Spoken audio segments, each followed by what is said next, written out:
ఆరవేసుకుందామండి.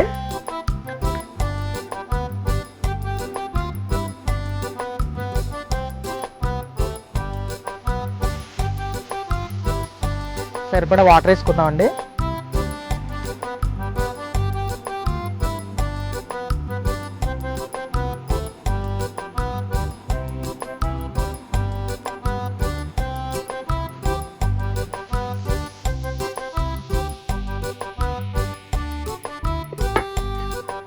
పది నిమిషాలు మంట తగిలిద్దామండి. 10 నిమిషాల తర్వాత మనం చింతపండు రసం వేసుకుందాం.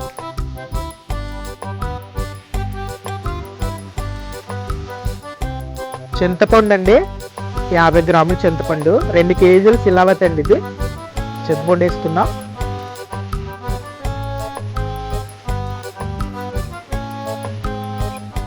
చింతపండు వేసేసి పెట్టండి. ఒక 5 నిమిషాలు ఇలా మరిగిని